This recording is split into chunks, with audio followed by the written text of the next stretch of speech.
যাদের নামাজ পড়ার সময় দুনিয়াবি চিন্তা মনে আসে বা নামাজে অমনোযোগী তৈরি হয়, তারা ভিডিওটি শেষ পর্যন্ত দেখার অনুরোধ রইল।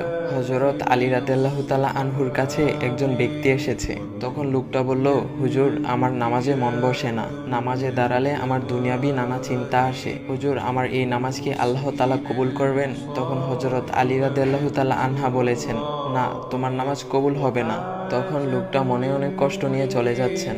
এমন সময় রাসূল সাল্লাল্লাহু আলাইহি ওয়াসাল্লাম এসে হযরত আলী রাদিয়াল্লাহু তাআলা আনহুকে জিজ্ঞাসা করলেন, ইয়া আলী, আপনার কাছে লোকটা কেন এসেছিল? এসে দেখি মন খারাপ করে চলে গেল। কেন, কি হয়েছে আমাকে বলুন। তখন আলী রাদিয়াল্লাহু তাআলা আনহু বলেন, তিনি আমার কাছে জানতে এসেছেন যে নামাজে দুনিয়াবি চিন্তা আসলে নামাজ হবে কিনা।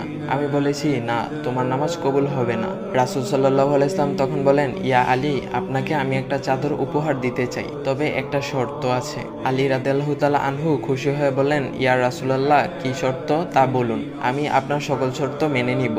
বুঝতেই তো পারছেন রাসূল সাল্লাল্লাহু আলাইহি ইসলামের চাদর বলে কথা। তখন রাসূল সাল্লাল্লাহু আলাইহি ইসলাম বললেন, ইয়া আলী, আপনি যদি এই মুহূর্তে 2 রাকাত নামাজ একনিষ্ঠভাবে পড়তে পারেন দুনিয়াবি সকল চিন্তা দূর করে, তাহলে আমি আপনাকে সেই চাদরটি উপহার দেব। আলী রাদিয়াল্লাহু তাআলা আনহু বলেন, এটা তো সাধারণ ব্যাপার।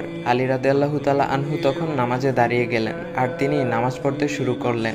এমন সময় তার মনের মধ্যে শুধু ভাবনা চিন্তা আসতে শুরু করলো, আচ্ছা, আমাকে যে রাসূল সাল্লাল্লাহু আলাইহি ইসলাম যে চাদরটা দিবেন, সেটা কি ফাতিমার চাদর নাকি রাসূল সাল্লাল্লাহু আলাইহি ইসলামের? আচ্ছা, চাদরখানা দেখতে কেমন হবে?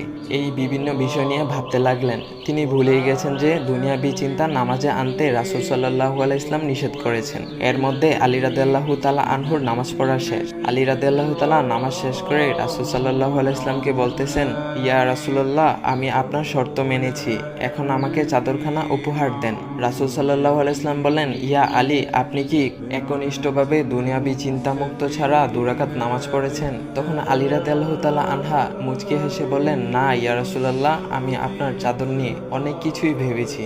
তখন রাসূল সাল্লাল্লাহু আলাইহি ইসলাম বলেন, ইয়া আলী, নামাজ তোমারও হয়েছে, আর তুমি যাকে নামাজ হবে না বলে ফতোয়া দিয়েছো, তার নামাজও আল্লাহ তাআলা কবুল করে নিয়েছেন। শোনো আলী, দুনিয়াবি চিন্তা দ্বারা নামাজ বাতিল হয় না। নামাজ মহান আল্লাহ তাআলা কবুল করে নেন। সকল ফরজ নিয়ম কানুন মেনে নামাজ পড়লে নামাজ হবে ইনশাল্লাহ। তবে আমাদের সকলের উচিত নামাজ আদায় করার সময় একমাত্র আল্লাহকে স্মরণ করে নামাজ আদায় করা। নামাজে দাঁড়ালে দুনিয়াবি চিন্তা মাথায় আসে, এটা শয়তানের একটা ফাঁদ। আল্লাহ তাআলা আমাদের সকলকে শয়তানের কুমন্ত্রণা থেকে হেফাজত রাখুক এবং সঠিকভাবে মনোযোগের সাথে নামাজ আদায় করার মতো তৌফিক দান করুক। সবাই বলি আমিন। চাইলে ভিডিওটা আপনি অন্যদের কাছে শেয়ার করতে পারেন, এতে অন্যদের ভুল ভ্রান্তিগুলো দূর হবে।